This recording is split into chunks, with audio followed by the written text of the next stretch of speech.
the way they came out and called plays for Avery Johnson showed a lot of confidence in him. Like, it would have been easy to just say, we're going to line up and play smash mouth football against an Oklahoma State team that struggled to stop the run against Utah the prior week.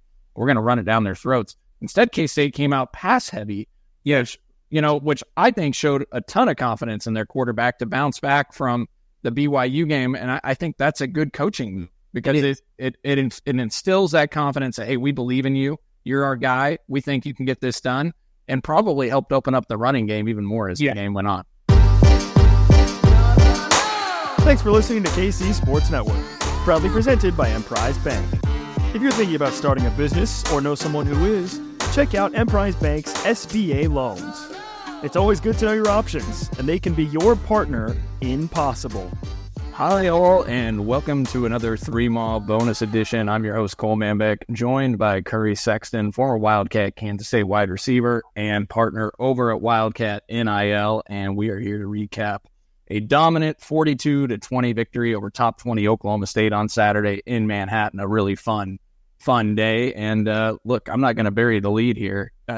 Based off popular demand, we are bringing back the all-22 look once again in film breakdown on this episode. So we've got 7-8 plays that we are going to go through, guys and girls, and run through the plays and get Curry's analysis from the all-22 field vision. So you're going to look at the film in the backdrop. If you're watching on YouTube, be sure to check it out. If you're listening on the audio platform, you can do that. But then also maybe check out the YouTube version as we'll be playing the plays on the backdrop so you can see as how Curry is analyzing them as we talk through 7 to 8 plays. So be on YouTube, check it out, and also subscribe to the YouTube channel. If you're enjoying the show, we'd appreciate it as we continue to try and grow the channel. First, always got to shout out our partners over at Holiday Distillery. I know I was enjoying some Ben Holiday Bottled and Bond celebratory bourbon after the game on Saturday as the Wildcats dominated. Also enjoyed some Five Farms bourbon. Is it bourbon? I don't know. With my Starbucks coffee over at the Wildcat NIL tailgate on Saturday morning, bright and early. Had some friends over there enjoying some Starbucks coffee with some Five Farms from Holiday Distillery as well. Irish cream liquor, Nick corrects me on this. That's where I'm not necessarily an expert. Five Farms was kind of a new thing for me, guys, that I was trying there. I liked it. It did the trick, and Kansas State came out on top. And so go get stocked up. Get some Ben Holiday Bottled and Bond bourbon or 360 vodka or some Five Farms from Holiday Distillery if that is your taste. Hopefully we don't have too many 11 a.m. home games, but if we do, you will get out and enjoy that. Appreciate it all. All right, well, Curry, let's just dive in. And I think we'll just make this the top storyline right out of the gate from our friends at Elanco Premier Home Improvement Company, based out of Kansas City, owned and operated by Kansas Staters. And Curry, let's just not bury the lead here. This game to me was all about Avery Johnson and bouncing back. And obviously the offense was tremendous, but Avery Johnson, named on Monday the Big 12 Offensive Player of the Week. Tremendous performance. And to me, the storyline, Curry, wasn't just, he was sharp early on in the game. I thought he was really delivering some nice balls. They felt confident in him to throw the ball on a 4th and 7 and a 4th and 1 on that first drive, and he completed both of them. But then he makes the mistake, and he has the interception that sails over DJ Giddens' head, and it's picked off. And you're thinking, boy, you could feel the air get sucked out of the football stadium at that time. And here we go again. How's Avery going to respond to that? Are they going to just start running the football? No. They came out and threw the football, and Avery bounced back in a huge way.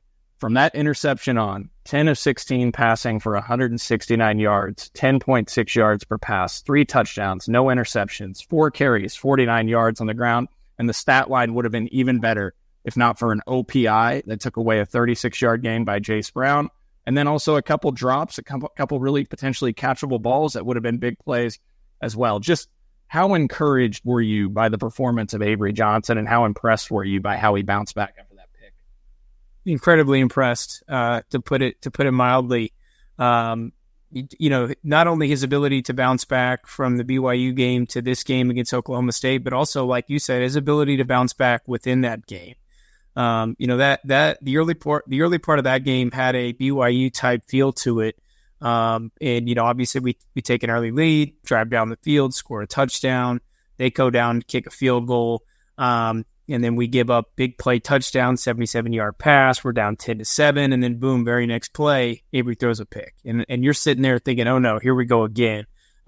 Defense gets a massive stop on that drive after the pick to hold them to 3. And then Avery took the game over.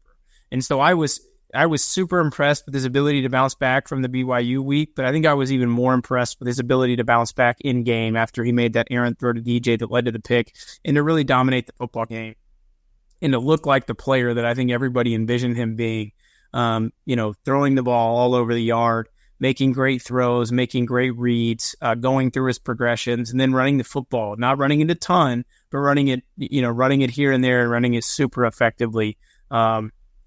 And giving us his best Lamar Jackson impression from time to time. And so just uber impressed with him. I think it says a lot about the type of kid that he is, the type of resilience that he has shown and the type of skill set that he has. I mean, we knew he had that. We've seen it from time to time, but he put the whole package together for a full game against a good Oklahoma State football team. So thrilled for Avery, thrilled for the team. Awesome victory. Great job battling through some early adversity, and now they've got a well-deserved bye week here.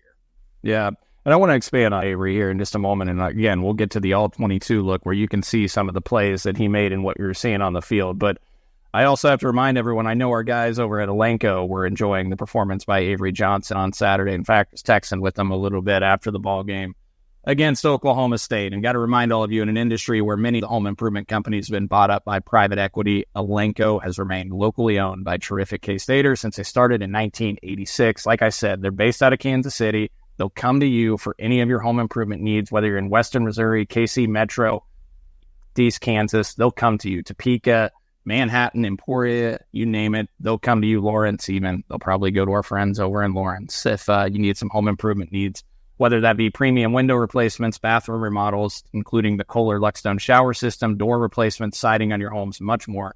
Elanco has you covered. Go to elancohome.com. That's ALENCO home.com. Or give Sam a call at 913-961-2165. Again, 913-961-2165. Sam's a big K-Stater. He'll talk some cats with you and also talk to you about your home improvement needs as well. Go check him out at elancohome.com if you need some home improvement projects around your house. Top-notch company, owned and operated by tremendous K-Staters. Curry, I just felt like as that game went on, like you could see the confidence oozing out of Avery Johnson. And then I think what just highlighted or put maybe a cap on the day was the touchdown run to put him up 42-13, where he just makes a play. He just reacts immediately and, zigs and zags into the end zone. There was really nothing there to throw to. Pressure gets to him right away. He loops around and just makes a heck of a play. Like, it just felt like that was an Avery Johnson playing loose and free throughout the game on Saturday. Yeah, absolutely.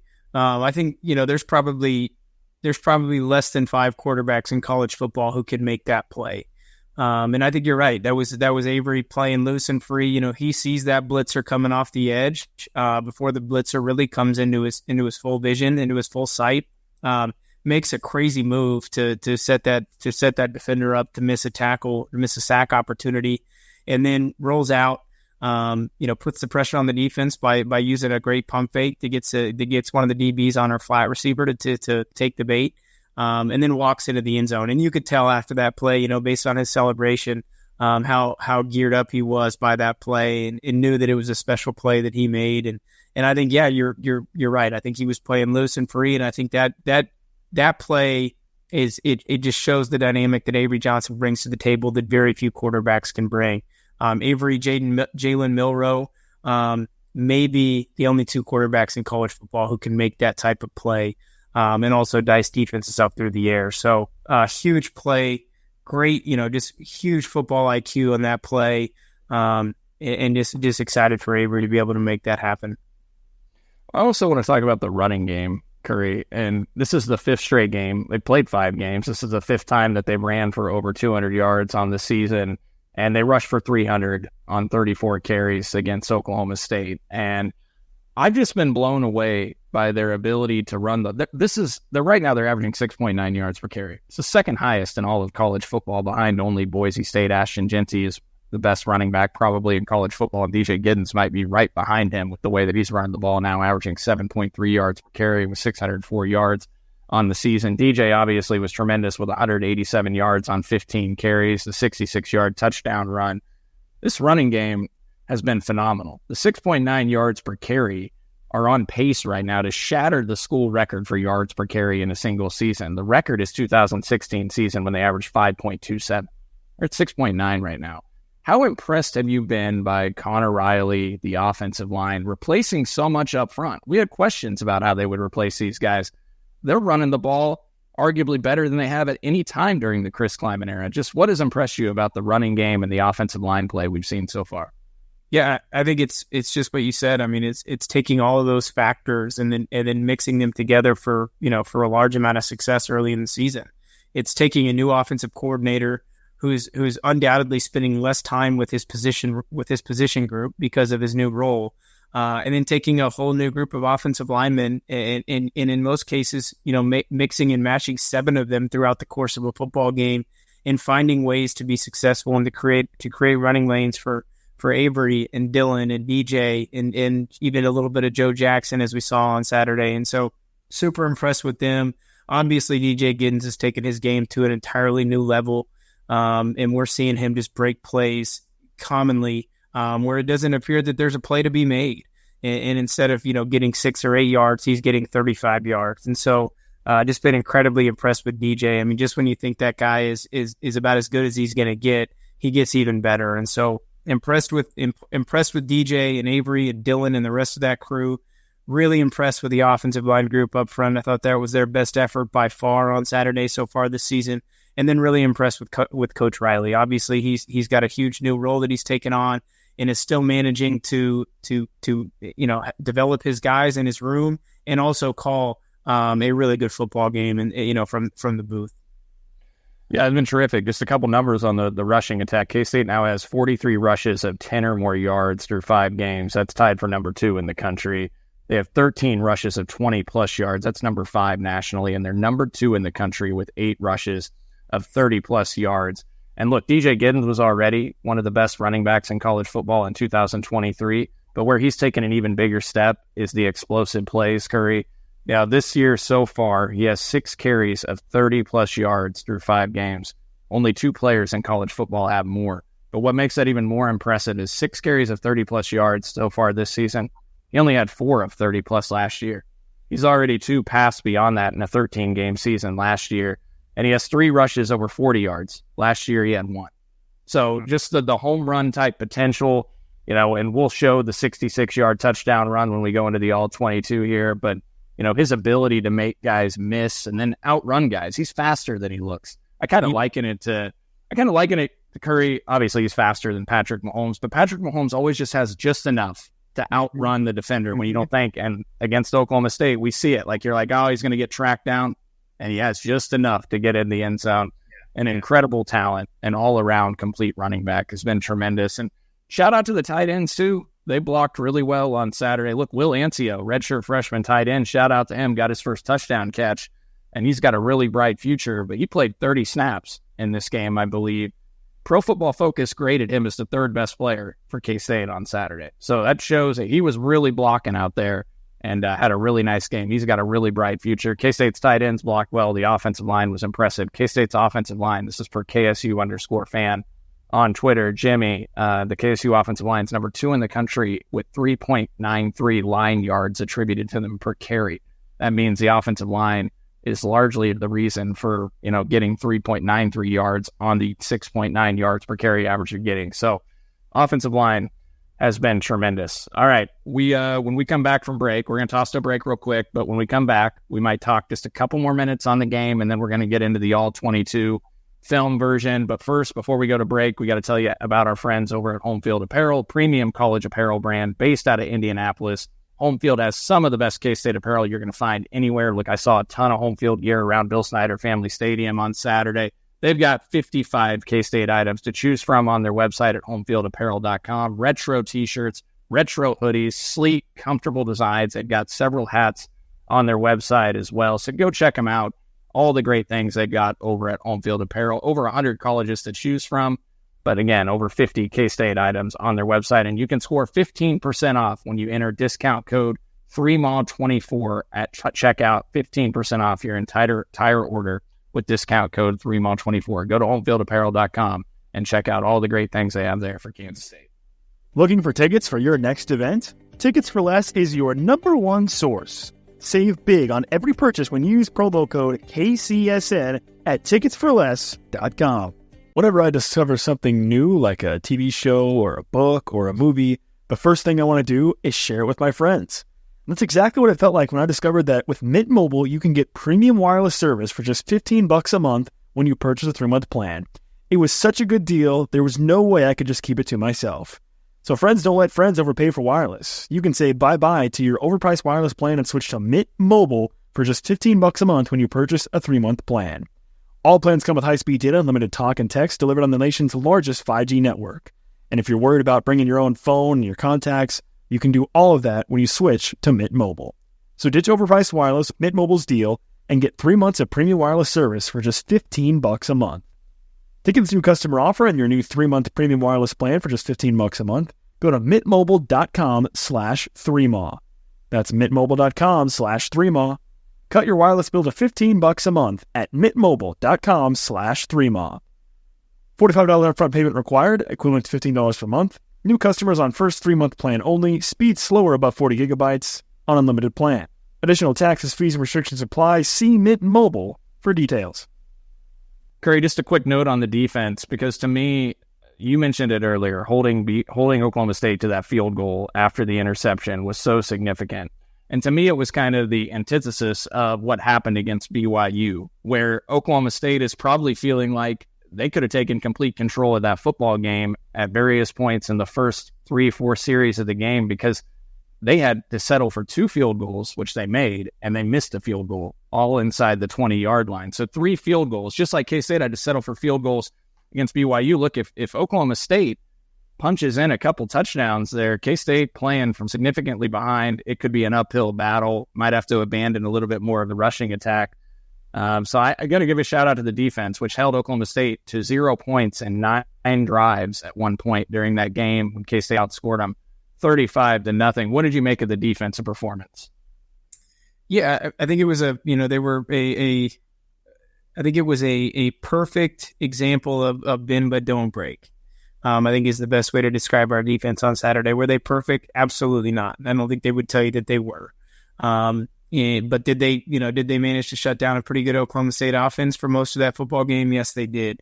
And so I think, early things didn't look very good for them, but they were able to get some stops or get off the field with minimal points. I think Okie State goes field goal, missed field goal, then the big play touchdown, then the field goal after Avery's interception, and then the fumble, the botched snap with Alan Bowman. And so I think on the first, 1, 2, 3, 4, 5 drives, they're in our territory. And we only gave up 13 points. And so again, bend but don't break. And so we're giving up a lot of yardage. Our defense is spending a lot of time on the football field early in that game, but they're finding a way to make plays. Obviously, missed field goals fortunate. The fumble was a little bit fortunate in that was just a botched snap that led to a turnover for us. But then you go 3-and-out punt, start the second half, 3-and-out punt. Then they go throw a pick to Marquise Siegel, punt, pick, turnover on downs, punt, and then the touchdown at the end of the game. And so there was, after that first five possession stretch where the defense was giving up a lot of yardage, but wasn't giving up a lot of points, they really buckled down and played a lot better. Obviously, that was the 2 interceptions in the second half helped in that regard. But I thought the defense was solid. Giving up a lot of chunk yardage early to Ollie Gordon in the running game, they buckled that down later as we got into the game, and then gave up a lot of yardage through the air. But again, we're able to buckle down when it mattered and avoid giving up a lot of points. So solid day by the defense, but hey, we're going to have to improve on the back end because we've got a really tough matchup in 2 weeks with Colorado and arguably the best quarterback in the country and one of the best, and then arguably the best receiver and one of the better receiving corps in the country. And so we're going to have to be ready. If we give up 364 yards passing to Alan Bowman, Deion Sanders, Shadur Sanders, those guys are going to be salivating looking at the film from Saturday. And so we've got to improve fast on the back end. We got to stop letting guys run so open and again, eliminate the assignment errors, and I think we'll be all right. Yeah, absolutely. And to me, one of the biggest parts of the second half was, K-State takes the 28-13 lead after they get the 3 and out, then the touchdown offensively. And then the offense has multiple chances. And look, the offense was really good Saturday. It's the best they've been by far. But they had multiple chances to just put the game out of reach, and K-State had to punt back-to-back possessions. But K-State's defense held them both times then in the following possessions, because it felt like I just kept sitting there. I was like, gosh, if Oklahoma State goes down and scores here, it's a one-possession game. Should have had control up 3 to 4 scores at this point. Didn't take advantage of it. K-State's defense held their own, forced a couple of turnovers in the second half. I thought Jacob Parrish was outstanding in the secondary, but you're right. They've got some things that they got to clean up on the back end of the defense. Communication errors still got to be a little tighter in their coverage situations. Some guys running too open, and obviously got to clean up trick plays. The flea flicker accounted for 77 yards of Oklahoma State's 364 through the air. So have to clean that up, be a little better, more assignment sound. But also, first 3 drives, Oklahoma State had 24 plays for 217 yards. They were averaging 9 yards per play. Their final 56 plays, they had 273 yards. They averaged 4.9 yards per play. So K-State's defense certainly did a far better job buckling down. Ollie Gordon had 9 carries for 72 yards on the first 2 drives. He finished with 76 yards rushing on 15 carries. So just 6 yards or 4 yards on his final 6 carries. K-State bottled up that OSU running game after the first couple of drives, and then they made him one-dimensional. All right. Well, this is what everybody's been waiting for, Curry. Got tons of positive feedback on the last show when we did the All-22. So we're going to do it again. And we pulled 7-8 plays to go through here like we teed up at the beginning of this show. So our guy Nick Springer behind the scenes here producing the show is gonna roll some footage here. And we're going to start with play 1. Nick, we're ready whenever you are to go ahead and hit play. All right. So we've got, I'm trying to remember here, right here. This is the Jace Brown touchdown. Huge play, 55-yard touchdown pass. Obviously, the defender falls down, Curry, but Jace already has several steps on the defender at that point. Why don't you take us through what you see on this play, the route combination, and what stood out to you? Yeah, so this is a simple pin and post play. And so inside receiver, which is what Keegan Johnson becomes after he goes in motion, runs an in or an out, pins the safety down. He's also open on the play. Outside receiver, which is Jace Brown after the motion, runs a post.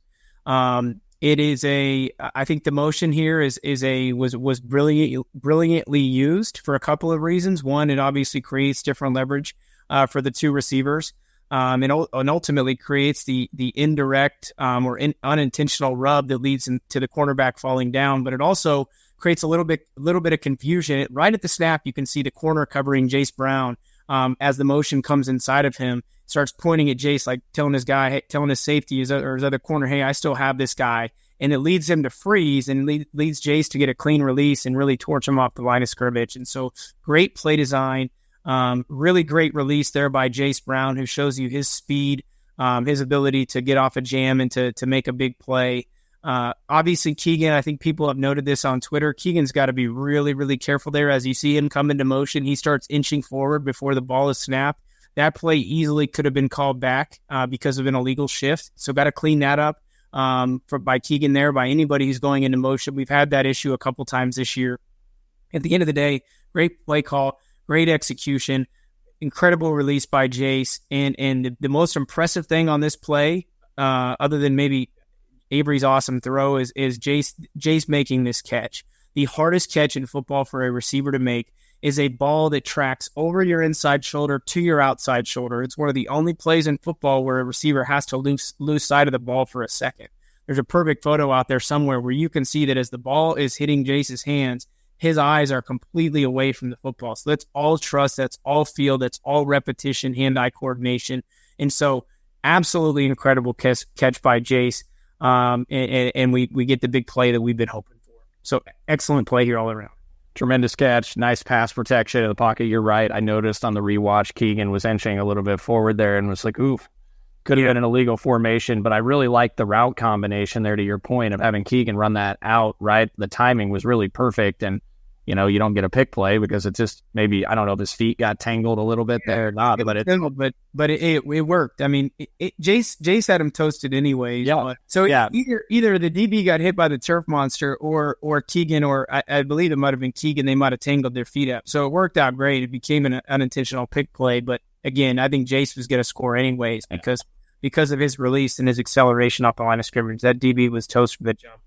But excellent execution all around. O-line did a great job in pass pro. Avery does a good job of standing in the pocket and letting that come open. Great throw, great adjustment, great catch. Yeah, I loved it. And from my seats, Curry, and I know you from your seats probably too, like I was pretty nervous when the ball, it was a good throw, but seeing Jace have to trap that ball like that, I cannot imagine how hard that catch was. I was also worried once he caught it, he was going to trip and stumble, right? Yeah, because he was a little off balance. That's almost the normal outcome there is a trip and fall because of the way that your balance is being thrown off by throwing your hands on the outside. I also thought the ball was overthrown, but great play on the back end by Jace and pretty good celebration there, blowing a kiss to the Oklahoma State cheerleaders. Did you ever do a celebration like that, Curry? No, I did not. I wasn't that Sammy. Yeah. All right. Well, great play there. That got K-State up 21-13 right before half. Nick, you want to go ahead and roll play number 2? All right. So this is the touchdown that puts K-State up 14-13 here. You got a split back set with DJ Giddens and Dylan Edwards. And I really love this play design, Curry. As you can see, Dylan Edwards draws in 2 defenders going down the seam. The safety goes to him as well. Garrett Oakley ends up wide open in the end zone. But honestly, K-State, if Avery Johnson looks out to his left too, which he didn't need to, Garrett Oakley was wide open. K-State's got Will Ancio wide open out in the flat as well, probably for a big play. It felt like they outmanned OSU on this play defensively with the route concept. Just take us through what you saw transpire here. Yeah, so obviously, again, we talked about this last week. You're in the red zone, and so you use a lot of motion to identify what the defensive coverage is. And so nobody travels with Garrett as he goes into motion, and so hey, we're getting a zone look here. And I think we've talked about this a lot through the first 4 or 5 weeks of the season, but this is exactly why you put DJ and Dylan in the backfield together. This play encapsulates how much pressure, how much stress that puts on a defense. And so you've got up the top, you've got Keegan running a very simple clear route. You've got Will Ancio in the middle running a very simple bubble route. They're just trying to take guys with them. Obviously, nobody goes with Will Ancio. He's wide open, but that's exactly what they're trying to do here. You can see that Dylan coming out, running the vertical out of the inside seam, out of the backfield, puts an incredible amount of stress on that defense. You've got effectively 3 or 4 guys trying to cover him or paying attention to him at some point in the play. You've got high safety to the field who runs with him. You've got inside guy who runs with him. And then both the flat defender to the field and the backside safety also commit a little bit of attention to him. And so incredible play design and great job using Dylan as a decoy on this play. And then ultimately Garrett runs free. Good route by him. Good job getting on top of that defender and continuing to run his route toward the back corner. It takes Avery a little bit of time to see him. But again, just really great play design and great execution here by a number of guys. Obviously, Taylor Portier gives up a little pressure inside, but Avery's able to elude that and make a really crafty throw there while moving to his right. So really impressive play. Dylan Edwards set this thing up, and so great job by Connor Riley and Dylan Edwards. Yeah, and you can see the backer also goes with DJ Giddens on the play action as well, and then you're right, that backside safety, you can see he has his eyes also on DJ Giddens in the play action, but also on Dylan Edwards. And this is where we talked about just the effect of Dylan Edwards being on the field can be as a decoy, a weapon in itself. He doesn't even always have to touch the football to create problems for opponents. And right there is a great example where you see multiple defenders go with him and it leaves Garrett Oakley wide open for a touchdown. And you're right, Avery Johnson sees him, makes a beautiful throw on the run, which we'll get into when we get done with this all 22 as he continues to throw the ball extremely well when he is on the move. All right, let's go to play number 3, Nick. All right, I'll let this roll here for just a second. Okay, so this is the offensive pass interference penalty called on Kansas State. This is near the end of the first half. K-State's up 21-13. You see Ty Bowman get called for offensive pass interference. Jace Brown catches this ball, 36-yard completion, but it's called back, and K-State eventually has to punt as they got in a second and third and long because of this. But I think a lot of people will be fascinated to hear your opinion on this Curry, in terms of the OPI call, and what do you make of it, and what should Ty Bowman have maybe done here to avoid the flag? Yeah, so you got obviously you're an 11 personnel here. You've got this is a trips right look. So you've got 3 receivers to the field and 1 receiver to the boundary, and all this is a 4 verticals with an inside switch, meaning receivers number 2 and 3 to the top are running a switch. Ty Bowman's running toward the backside hash, and Jace is running up the inside seam. So it's a really, really great play design. And I know that there's a lot of K-State fans who do not believe that this was pass interference. I disagree. It's close, but we've got to do a better job of avoiding that obvious contact. I mean, you can tell, look at Ty Bowman. He does a good job of running upfield and running through the outside shoulder of the DB. But at no point does Ty turn around and even try to look for the football. At no point does he give you any impression that he's trying to get open. And then the obvious factor here is the contact that he makes with that DB. When you're running a pick play like this, especially on a 4 vertical play, you can do your job without making any contact.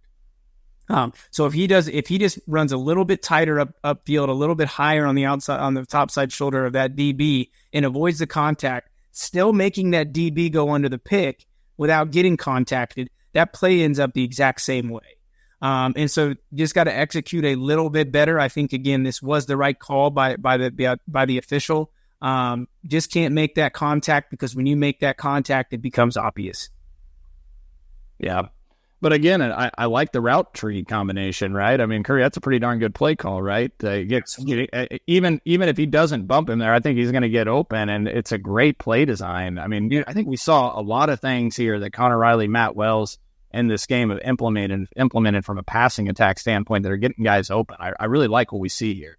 Yeah, I mean, this is a simple, you're getting to the field, this is simply man coverage. It's cover one. You've got man-to-man across the board with a single high safety.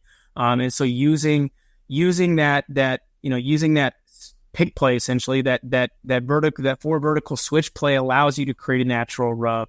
So it's a great play design against cover one against man coverage. Execution could have been a little bit better. We avoid that penalty, and then we're first and goal. Yeah. Okay. All right. Well, and again, Avery Johnson's stat line would have been far better if plays like that weren't taken off the board. Just another a really good play that unfortunately was called back there. All right, Nick. Brown might have got over 100. So yeah, he would have been over 100. I think he finished with 4 for 78. Yep. So all right, Nick, we're ready to go here. All right. So this one, I believe, is going to be okay. Yeah. So this play stood out to me live during the game, Curry. And I know people are probably like, oh, it's a 6-yard check down to Keegan Johnson. Why are you guys showing this one? Not a big flashy play. But watching this live, you can see Avery Johnson go through several of his reads, progressions. He doesn't panic. He sits in the pocket. What did we just see against BYU last week? When his first read wasn't there, he evaded the pocket near the end zone and didn't see a second guy come open and Will Swanson in the end zone for a potential touchdown. This time, Avery Johnson just sits. He knows he's got a clean pocket. He calmly goes through his reads, and then he just takes what the defense gives him and hits Keegan Johnson for a 6-yard gain on first down, and they're in second and manageable. What did you like about this play?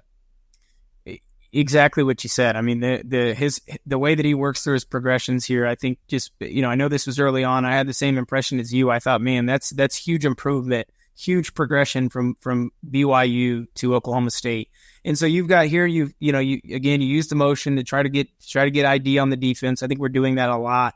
To help the young QB, and also on this play, I think it helps aid in the execution of the play. But you've got a simple 2-under hook and cross play, whatever you want to call it. You've got your 2 outside receivers running unders to create a simple mesh, and then you've got your tight end running what's called a hook right over the football. So tight end runs right to about 10 yard and hooks over the football, and then you've got the 2 unders against a cover 4 scheme like Oklahoma State is running here.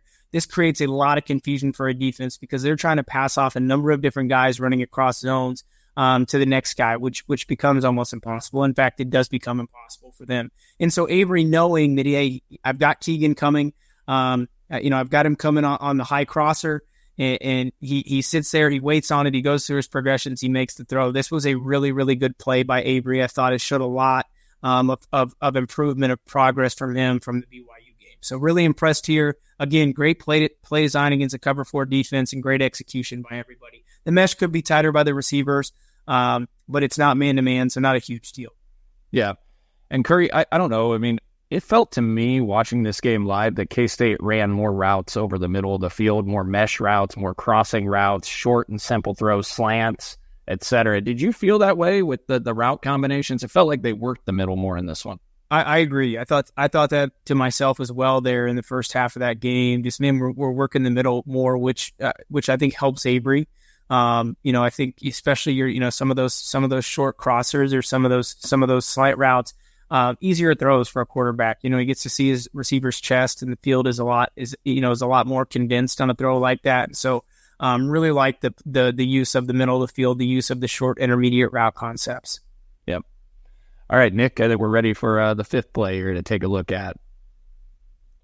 Okay, so I believe this one is actually going to be Jace goes in motion, right? And what you're going to see here is really an interesting play. I really like this play design as well. Avery rolls out. He's got Jaden Jackson open for a first down, throws the ball. Probably he needs to make that catch. It's a little high, but needs to be a play that's made by Jaden Jackson. Would have been a 12, 15-yard gain.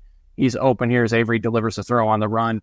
But you're also going to see the motion man, Jace, pop open for what would likely be perhaps a 70-yard touchdown if Avery releases deep to him, because the defender sucks up on Jaden Jackson there, leaving Jace Brown open deep. Curry, dissect this play for us. Yeah, so this is basically a rollout curl concept. So you've got outside receiver Jaden Jackson running about a 15-yard curl route. And then you've got inside receiver running a Jace via the motion, running a flat route that ultimately converts to a wheel route, or may have been a designated wheel route from the jump. And so as you can see, nobody's running with Jace. So you've got a zone coverage. Backside on Keegan, you've got man coverage. So all he's doing is pinning his guy. You can see Oklahoma State really struggles with passing this play off here. You can see that as Jace runs up the sideline, that flat defender sags off, and the quarterback is late to exchange off onto Jace. And so this is a 70-yard touchdown if Avery sees it and lets it rip. And so great play design. You can see then putting immense pressure on the defense, and then on the curl route. I mean, this is a good route, a great route by Jaden Jackson. I mean, he pushes vertically. He gets to his depth of 15, 16 yards. He works right back down the stem of his route toward his quarterback, and ultimately just doesn't make a play. Sure, Avery's got to put that ball a little bit lower, but Jaden, fifth, sixth-year guy who's played a lot of snaps at this level, you got to make that catch all day long. In fact, I would tell you that as a receiver, balls that are above your head are easier to catch than anything else. They were my favorite pass to catch. That's the favorite location up above the eyes.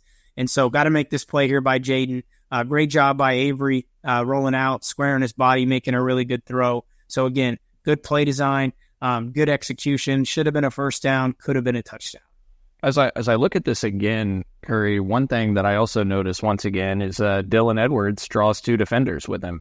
As he motions out into the flat, two defenders go with him, helping to, give Jaden Jackson more room to work there against the defense as well. So really effective use of Dylan Edwards and just the different route trees that K-State uses there, and motioning Jace and getting him open deep as well. And then, look, I'm not going to complain about what should have been probably a 15, 20-yard play, as Avery's throwing on the run. But the big play was there again, and they'll hit on that eventually. They hit on some big plays in this game, and were really explosive offensively. The 8.6 yards per play by K-State's offense is the second highest since 2012 by a K-State offense against FBS opponents. Really remarkable explosiveness, big play ability we saw against Oklahoma State on Saturday. All right, Nick, you want to roll the next one here?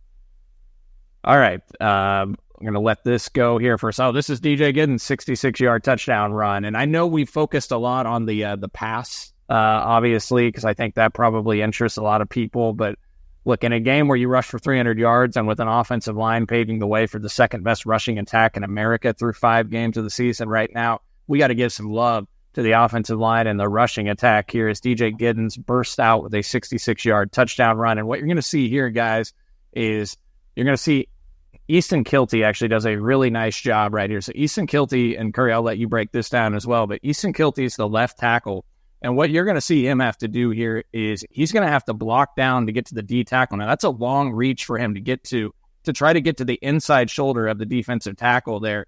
He's able to get there, and he pancakes the defensive tackle on his back. K-State does a nice job getting to the second level as well. I think it might be Andrew Langang. He passes down the line. He gets to the linebacker there, seals it off, and then it's DJ Giddens just one-on-one against a single high safety, making a move. Once again shows that he's more than just a bruising tailback. He can make you miss, and DJ finishes it off with the explosiveness to turn it into a huge play, but really well blocked up front as well. Curry, go ahead and give us your thoughts on this one. Yeah, so, you've got man coverage on the outside, so your receivers probably need to do a little bit of a better job of hooking their guys. Obviously, Keegan's guy is the one who comes back into the picture, so I'd like to see him take his guy out of the picture a little bit better. This is a pretty simple inside zone play. And the offensive line does an incredible job. This is teach tape in terms of how to block zone. You can see that, everybody's working right on the zone, the inside zone. You've got, again, Easton Kilty working down to block the defensive tackle. He does a great job reaching there. You can see Hadley at left guard. Hadley does a really nice job of getting a hand on that defensive tackle who he knows Easton is coming down to try to scoop block, and does a really excellent job of working up to the linebacker, up to that second level, which is the block that ultimately springs this play. So great job by Easton and Hadley there on that zone block exchange. And then you can see, the guys on the right side do an excellent job as well. Hadley and Sam Hecht and Taylor Portier on the right side of the offensive line are zone tandem up to, one guy hooking that other defensive lineman, the other defensive tackle up to the linebacker. Do a great job with the double team. Taylor does a great job of getting on that linebacker and getting just enough of him to prevent him from making a play.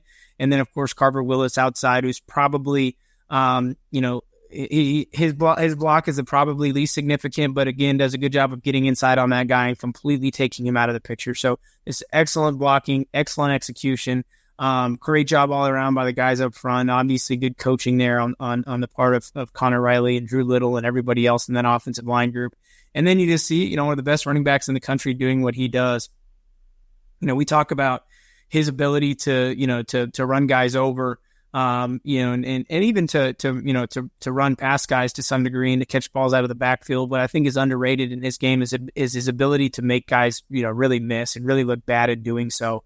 And so obviously he's the only guy between him and the end zone, is that deep safety. And DJ does a great job of shaking him and making him stand still and taking him, making him look foolish for one, and taking him completely out of the picture. And then it's a foot race.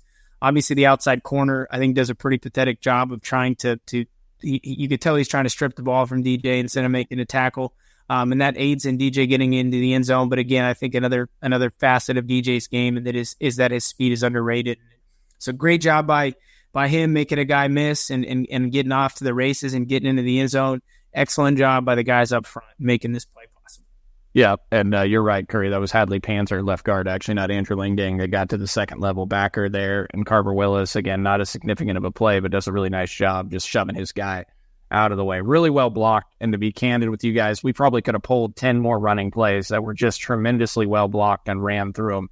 On the rewatch of the game, I was blown away by how well K-State's guys were blocking up front. Obviously, as well, there were a lot of yards after contact in this game. Well, but that doesn't take away from the offensive line and how well they played. I think Sam Hecht is playing tremendous football right now at center as well. He's been phenomenal up front, taking over as a starter there at center for the start of this season. So shout out to the offensive line in this rushing attack. Really well blocked play and executed there. There were a ton of them on Saturday. All right, Nick, couple more and we'll get a wrap on this show. All right. Look, this one, I don't know. Like, I wanted to pull this one, Curry. This is in the first quarter of the game, just because it's a heck of a throw. Avery Johnson goes on the run here. He hits Jaden Jackson for a 12, 13-yard pass right on the boundary, out of bounds, on the move. Really love the throw. Tight window to put it in there as well. So I just wanted to showcase this dime from Avery Johnson when we put this in. Talk us through this play. Absolutely. So, I think let's start off. Offensive line does a great job holding up in protection. And then again, this is just another play that is executed really, really well. You've got cover one, you've got man-to-man defense on the back end, you've got one single high safety. And I think aside from the throw from Avery, the route by Giddens Jackson here is what makes this play so successful. You see this is a little bit of a flood route. You've got Keegan running a deep corner. You've got Dylan running a little zip route to the flat, and then you've got Jaden running the 10, 15 yard out route. They're working all three levels on this play and giving Avery three different options. Jaden does a really good job of he's got to get good leverage and a good release on that inside DB. Does a good job of getting a release. And you see there what makes a difference in this play is instead of him, once he gets that outside release, instead of him just immediately going to the out route, he works vertically for one or two more steps to make that DB again think, okay, he might be going vertical, and that's what causes him to get that separation. So excellent route by Giddens Jackson, and then unbelievable throw by Avery. Working to his right, obviously got a little bit of pressure coming in his face from the middle linebacker who may be working a little bit of a spy on Avery. And Avery does a great job putting the ball where nobody else is going to catch it besides Jaden. And then great catch and getting the toe down by Jaden there for a first down early. And then I think, another point of this is just Dylan Edwards. I mean, look at Dylan run out of the backfield on this zip route. He's top speed. He's putting a lot of pressure on that linebacker. If Jaden's not open, Dylan's open there for a 6 or 7 yard gain. So great execution, great job working levels by the three receivers. Great route by Jaden, and then great throw and catch on the back end of this deal. So great play, great execution. And again, this is another example of Avery being excellent at throwing on the move. Like, I know there were a couple drops in this game, Curry and the OPI obviously as well, but K-State's top three receivers in this game, Giddens Jackson, Keegan Johnson, and Jace, they combined for 13 receptions for 185 yards. Like, what'd you make of the wide receiver plan? Are we seeing these guys come on? Are you liking what you're seeing from the route running and the different combinations that we're seeing there, like you just highlighted with Jaden? Yeah, I think it was immensely improved on Saturday, and I thought part of that was sticking with the three guys. I mean, we didn't see a lot of rotation. We didn't see a lot of Dante Cephas. We didn't see a lot of some of those other guys. We saw a little bit of Ty Bowman early. We saw some other guys mixing in, but you went with the three guys who I think have at differing stages have produced for you. And so I think Keegan and Jace have shown us this year that they're willing to, that they're able to be sort of the guys for you. And then I think Jaden showed us on Saturday that he's also capable of making plays for you. Sure, he had the drop that we went over earlier, but I thought Jaden was doing a really good job of getting open and making plays on the football. So impressed with those three. I thought it was the best performance that we've had by our receiving group all season long by a fair margin. So impressed by that group and looking forward to seeing them improve throughout the rest of the year. I think we've got one more to roll, but one of the ones that we don't have was Giddens Jackson actually catching an 18-yard pass. We'll talk about that in a minute as we're rolling the footage here. Now, this is a deep ball to Giddens Jackson that was near where I was sitting, and just an absolutely beautiful throw by Avery Johnson. Look, Giddens Jackson's getting held halfway down the field this whole route. You can see his jersey tugged off his shoulder pads after the play. The guy's got his shoulder pads for about 10 yards. I don't know if he's holding his arm down too, so he couldn't get his second hand up. My reaction was probably needs to be a play that's made, make the catch, fight through it. That's a touchdown on a beautiful throw by Avery Johnson. You can see when he lets it go that Giddens Jackson's at the 30, the 25-yard line when he lets it go, and the ball falls right around the goal line there and hits Giddens Jackson in the hands. But again, Avery Johnson standing in the pocket. Look, we talked about the need to be more vertical and explosive in this passing game, and it felt like, they showed some things in this game. There was some improvement there. Now, they didn't connect ultimately here, but this is a really nice ball and good protection by the offensive line. What do you see here? Yeah, so it's a coverage I don't feel like you see a lot of in this level of college football, at least not by most teams. It's you just get a simple cover 3 look. You got a single high safety, and you've got the outside corners playing their deep thirds. Avery, I'll say one subtle thing in this play that I think goes unnoticed is the way that Avery looks off that deep safety off the snap. Obviously got the little bit of a zone fake to DJ, and then look at where Avery's eyes are. Avery's eyes right after the zone fake are down to I believe that's Jace, running the deep running the seam route on the top side. His eyes are on Jace, and then he flips his hips and looks towards Jaden, basically taking that deep safety out of the play. Good release by Jaden, incredible throw by Avery. And I do think Jaden was getting interfered with here. There's got to be a call made. That guy's tugging on the inside of his jersey for basically the back half of the route. Jaden has to do a better job of getting that guy's hands off of him. Jaden gets on top of him. He gets stacked on him early, which is exactly what he's supposed to do and helps create that separation. But he's got to work that left arm to get that DB's arm off of him. That's going to help him, get more separation and get open and make that play. It's also going to make it more likely that he gets a call, because if your left arm is being held down, if your left shoulder pad is being clutched by a defensive back, and you're basically just sticking out an arm bar, a referee is looking at that and thinking, oh, this is just back and forth hand fighting by these two guys. When in reality, Jaden's getting held, so he's got to do a better job of getting that hand off of him, and then making that play on that football. But really, really impressive throw by Avery. This is a ball that he's had some struggle with early in the season, the deep ball. We've missed on several, and he put this in a perfect spot. This needs to be a touchdown. Avery needs to be rewarded for an incredible throw, and then obviously great protection up front by the offensive line, and also by DJ Giddens picking up the outside rusher there. So great play all around, good execution again. Just got to make the play at the back end. It's the little subtle things that you point out, the nuanced things that I didn't notice initially, that Avery holds that safety up just for a split second by looking to the left briefly, and that holds him up enough to leave it to where it's just one-on-one where the safety can't get over there over the top to make a play on the ball. Certainly another great thing that we saw from Avery on Saturday. So you really saw a lot of maturity. Curry, the way this game started, they came out throwing the ball. I mean, I think they threw it 15 times compared to like 9-10 rushes on their first 2 or 3 drives in the game. And you heard Chris Kleiman say after the game that Avery had a tremendous practice that week, and I think it was the Thursday practice. He threw the ball better than they'd ever seen him before, 33 of 35, connecting on passes. And I'm just curious from your perspective, like the way they came out and called plays for Avery Johnson showed a lot of confidence. And I'm like, it would have been easy to just say, we're going to line up and play smash mouth football against an Oklahoma State team that struggled to stop the run against Utah the prior week. We're going to run it down their throats. Instead, K-State came out pass heavy, which I think showed a ton of confidence in their quarterback to bounce back from the BYU game. And I think that's a good coaching move, because it instills that confidence that, hey, we believe in you. You're our guy. We think you can get this done, and probably helped open up the running game even more as the game went on. For sure. And I was talking to somebody at the tailgate before the game, and they said, what, are we just going to run it down their throat today? And I said, no, I think you're actually going to see us break out in the passing game. And the reason is because Chris Kleiman is a great football coach, and I think Connor Riley is too. And they know that with a young quarterback who's developing at a pretty rapid rate, and who's being tasked with a lot of responsibility, the last thing that you want to do after a game like last week, you basically throw it out the window and you say, we're moving on, and we're not going to become a strictly running football team because we struggled in a little bit of a fluky game to throw the football. And so I thought they did a great job of setting the tone early, of letting Avery sit in the pocket and make throws on the run. And I do think that set things up for the running game. And so great decision there by the coaches. And then ultimately a great job by Avery and the rest of the offensive unit to show that was a great decision by the coaches. And so you're right, and it helps with the run game.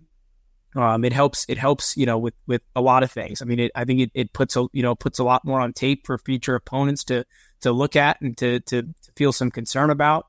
And then it helps Avery's confidence grow. I mean, this again, you look at the course of the season and how things have progressed, and hey, now we're going into a bye week, and so now this quarterback who's oozing with confidence, and the guys around him, and that offensive unit who should be oozing with confidence, now have 2 weeks of time to A, get healthy, B, get in the film room, and C, build more of that rapport that is going to help them have a ton of success throughout the back end of the season. And I'll say another underrated aspect of the way that Saturday's game went is that, because we were successful throwing the ball and incredibly successful running the ball, DJ Giddens only had 12 carries. Obviously massive, 185 yards, but 12 carries for a guy who's taken a lot of hits over the first 5 games of the season, who's been a workhorse for us, gives his body a little bit of a rest now. And now he, like everybody else, has a couple weeks to rest up and get that body right for another tough 4-game stretch here in the middle part of the Big 12 season. Yeah, absolutely. And I think Pro Football Focus said that DJ had 187 yards, 150 were after contact. Again, well-blocked plays, but shows how great he is. There was one where there's a pitch play, and it looks like he's going to get 1 yard, and he bounces off the defender, who goes low on him and gets 8-9 yards, and an extremely talented runner.